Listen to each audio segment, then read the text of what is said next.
വാങ്ങിച്ച കൂട്ടാ. ഞങ്ങൾക്ക് വേണമെങ്കിലേ ഞങ്ങൾക്കറിയാം വാങ്ങിക്കാൻ. ചെറുക്കറ്റ് മൂപ്പാണല്ലോ. നമുക്ക് പോവാം. പേടിച്ചിട്ടോ? ഈ ബീച്ച് ആരുടെ സ്വന്തമൊന്നുമല്ലല്ലോ. ഇതുപോലെ രസംപൊല്ലി പിള്ളേരെ കൊണ്ട് ബീച്ചിൽ വരാൻ പാടുണ്ടോ മോളെ? ആരാ എന്നെ എറിഞ്ഞത്? എറിഞ്ഞോ? ആര്? നിങ്ങൾ എന്താ ചെയ്തേ? ചേടാ, ഈ പൊടിക്കുപ്പി പോലത്തെ ചെറുക്കന്റെ ഭാവം കണ്ടില്ലേ? നീ ഒന്ന് പോടാ. നീ പോടാ അവിടുന്ന്.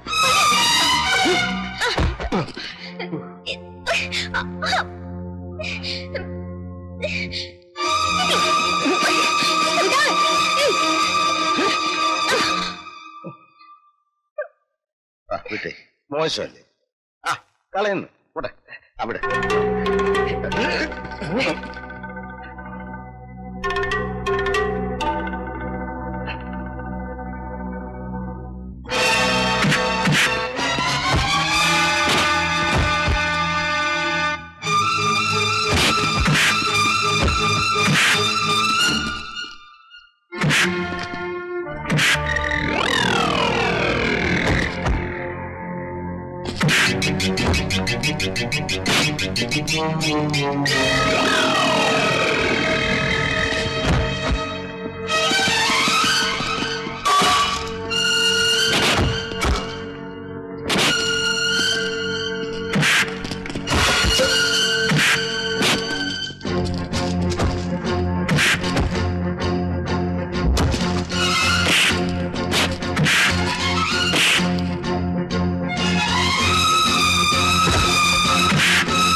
Wonderful uncle.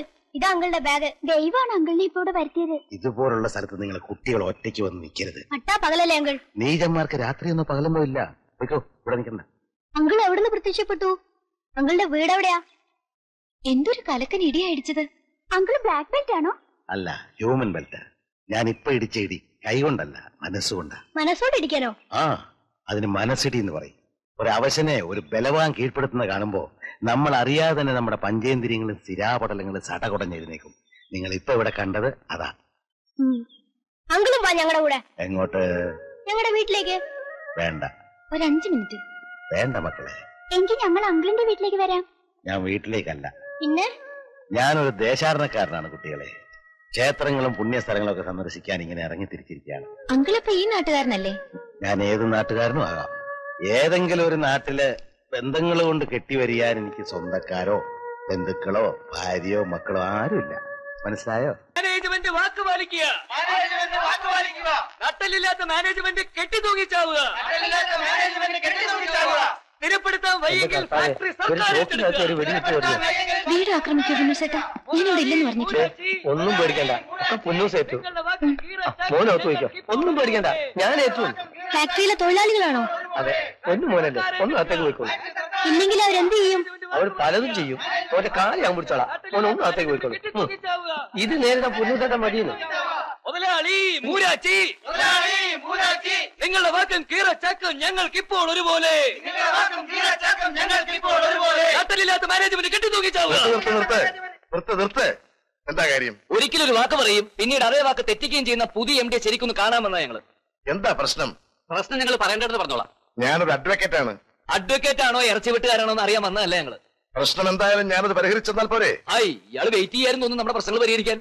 സ്ഥിരപ്പെടുത്താൻ വയ്യെങ്കിൽ ഫാക്ടറി സർക്കാർ ഏറ്റെടുക്കുക. മാനേജ്മെന്റ് വാക്ക് പാലിക്കുക. നട്ടലില്ലാത്ത മാനേജ്മെന്റ് കെട്ടി തൂങ്ങിച്ചാവുക. ഓ, ഞാൻ പറയുന്നത് കേൾക്കൂ. മുമ്പത്തെ MD മോഹൻദാസിന്റെ ഏറ്റവും അടുത്ത സുഹൃത്തായ ഞാനാണ് ഇപ്പോൾ ഇവിടുത്തെ കാര്യങ്ങളെല്ലാം നോക്കുന്നത്. ഇവിടെ ഒരു മുദ്രാവാക്യം വിളി കേട്ടല്ലോ. വല്ലവന്റെ മുമ്പിൽ ചെന്ന് നിന്നിട്ടല്ല മുദ്രാവാക്യം വിളിക്കുക. എല്ലാവരും ഇങ്ങോട്ട് വാ, എന്നിട്ട് എന്റെ മുമ്പിൽ വന്ന് മുദ്രാവാക്യം വിളിക്കും. മിസ്റ്റർ, ഈ പ്രശ്നം ഞാൻ സമാധാനപരമായിട്ട് കൈകാര്യം ചെയ്തുകൊണ്ടിരിക്കുകയാണ്. ഈ പ്രശ്നം സമാധാനപരമായിട്ട് കൈകാര്യം ചെയ്യണോ വിപ്ലവപരമായിട്ട് കൈകാര്യം ചെയ്യണോ തീരുമാനിക്കുന്നത് ഞാനാണ്. തൊഴിലാളികളുടെ വികാരത്തെ മാനിക്കാതിരിക്കാൻ ഞാൻ സമ്മതിക്കില്ല. അതൊക്കെ മാനിക്കാൻ ഇവിടെ വേറെ ആളുണ്ടോ? തനിക്ക് എന്താ കാര്യം? ഒന്ന് ഇങ്ങോട്ട് വന്നേ, മുദ്രാവാക്യം വിളിക്കേ. എനിക്കൊന്ന് കേൾക്കാനാ പ്ലീസ്. പറഞ്ഞത് കേട്ടില്ലേ? ഉത്തരവാദിത്തപ്പെട്ട ഈ സാറിന്റെ മുമ്പിലോട്ട് ഒന്ന് മുദ്രാവാക്യം വിളിക്കാൻ. മുദ്രാവാക്യം വിളിച്ച് പ്രാക്ടീസ് ചെയ്യാനല്ല ഞങ്ങൾ വന്നത്. എത്രയും പെട്ടെന്ന് ഞങ്ങളുടെ നീറുന്ന പ്രശ്നങ്ങൾ. നിങ്ങളോട് നീറണ്ടെന്ന് ആര് പറഞ്ഞു? നീറിക്കോ, ഇഷ്ടം പോലെ നീറിക്കോ. ഓരോരുത്തരായിട്ട് നീറ്. ആ നീറ്റില് എന്റെ മുമ്പിൽ വെച്ചായിരിക്കണം. അതെ, ഇയാൾ ഇവിടുത്തെ ആരും അല്ല. ഇവിടുത്തെ പിള്ളേരുടെ അമ്മാവനാണ് പപ്പൻ ചേട്ടൻ. കാര്യങ്ങൾ ഇങ്ങോട്ട് പറഞ്ഞാട്ടെ.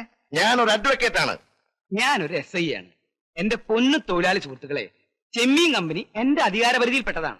അഡ്വക്കേറ്റിന് എന്തെങ്കിലും തീർപ്പ് ഏൽപ്പിക്കണമെങ്കിൽ കോടതിയിൽ പോകണം. എന്നാൽ ഒരു SI ഉണ്ടല്ലോ, എവിടെ സംഭവം നടക്കുന്നു അവിടെ വെച്ച് തീർപ്പ് ഏൽപ്പിക്കും. താനൊരു പുള്ളി കൽപ്പിക്കണ്ടോ? ആ MD ഒന്ന് വിളിക്കുന്നുണ്ടോ? നിക്ക് ഞാൻ ഇയാളൊന്ന് പറഞ്ഞോട്ടെ. ഒരു അഡ്വക്കേറ്റിന് ഇടിക്കാനുള്ള അധികാരമില്ല, പക്ഷെ പോലീസുകാരന് അതുണ്ട്. അത് മറക്കണ്ട. ഏത് പോലീസുകാരനെ ഇടിക്കാൻ കഴിവുള്ള അഡ്വക്കേറ്റിനെ താൻ കണ്ടിട്ടുണ്ടോ? ഇല്ല. എന്നാൽ ഇങ്ങോട്ട് നോക്ക്, അപ്പൊ കാണാം. ഇടി കൊള്ളാൻ കഴിവുള്ള ഒരു അഡ്വക്കേറ്റിനെയാണ് ഞാൻ ഇപ്പൊ എന്റെ മുന്നിൽ കാണുന്നത്. ഓഹോ, എന്നാ ധൈര്യം ഇടിയടാ. എന്നാ ഞങ്ങളുടെ പ്രശ്നങ്ങൾ പരിഹരിച്ചിട്ട് പോകാം.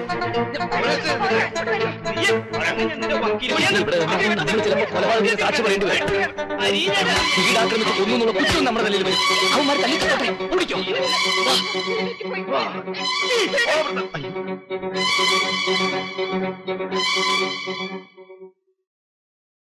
അടുക്കളയ്ക്ക് പുറത്തുള്ള അടിയും ബഹളത്തിനെയും കുറിച്ച് ഞാൻ പറയാൻ ആളല്ല. കൊല്ലങ്ങൾ എത്രയായി ഞാൻ ഇവിടുത്തെ കാര്യം പോയി കൊള്ളാൻ തുടങ്ങിയിട്ട്. ശ്രീദേവി കുഞ്ഞെന്നെ കുഞ്ഞെടുത്തീന്നേ വിളിക്കാറുള്ളൂ. മടുത്തു മക്കളെ, ഈ തീറ്റ പട്ടാളത്തിനെ കൊണ്ട് കുഞ്ഞമ്മ മടുത്തു.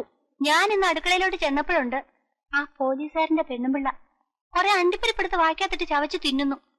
ആന കരിമ്പം കാട്ടി കയറിയ പോലെ അവരങ്ങോട്ട് കയറിയാല് ഫ്രിഡ്ജ് തുറക്കുന്നു, ആപ്പിൾ എടുക്കുന്നു, മുന്തിരിങ്ങ എടുക്കുന്നു. എന്തിനാ ഒരു തക്കാളി പോലും അവിടെ വെച്ചേക്കാൻ സമ്മതിക്കത്തില്ല. ആ നക്കി പോലീസുകാരനെ ഉച്ചയ്ക്കും രാത്രിയിലും വേണം കോഴി ബിരിയാണി. പിന്നെ അവന്റെ പച്ചമട്ട ഉടയ്ക്കാ കുടിക്കുക. എന്റെ കർത്താവിശംശിയായേ, ഇങ്ങനെയുണ്ട് ഒരു ആക്രാന്തം. ഇന്നലെ ആ സ്ത്രീ പാലിൽ എന്തിനാ വെള്ളം ചേർത്തെന്നും പറഞ്ഞ് തീക്കൊള്ളി എടുത്ത് എന്നെ കുത്താൻ വരുന്നു. ആ കേസിലെ വക്കീലേ എല്ലാവരും ഉറങ്ങിക്കഴിയുമ്പോ ഫ്രിഡ്ജില് വെള്ളം കുടിക്കാൻ വരും.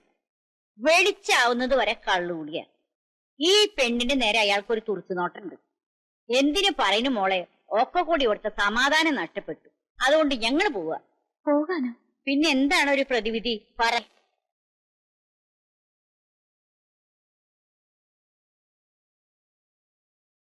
റെഡി 1 2 3. മുത്തച്ഛൻ വരണു, ഞങ്ങളുടെ മുത്തച്ഛൻ വരണു. അങ്കിൾ, ആന്റി, ഞങ്ങളുടെ ഗ്രാൻഡ്പാ വരണു.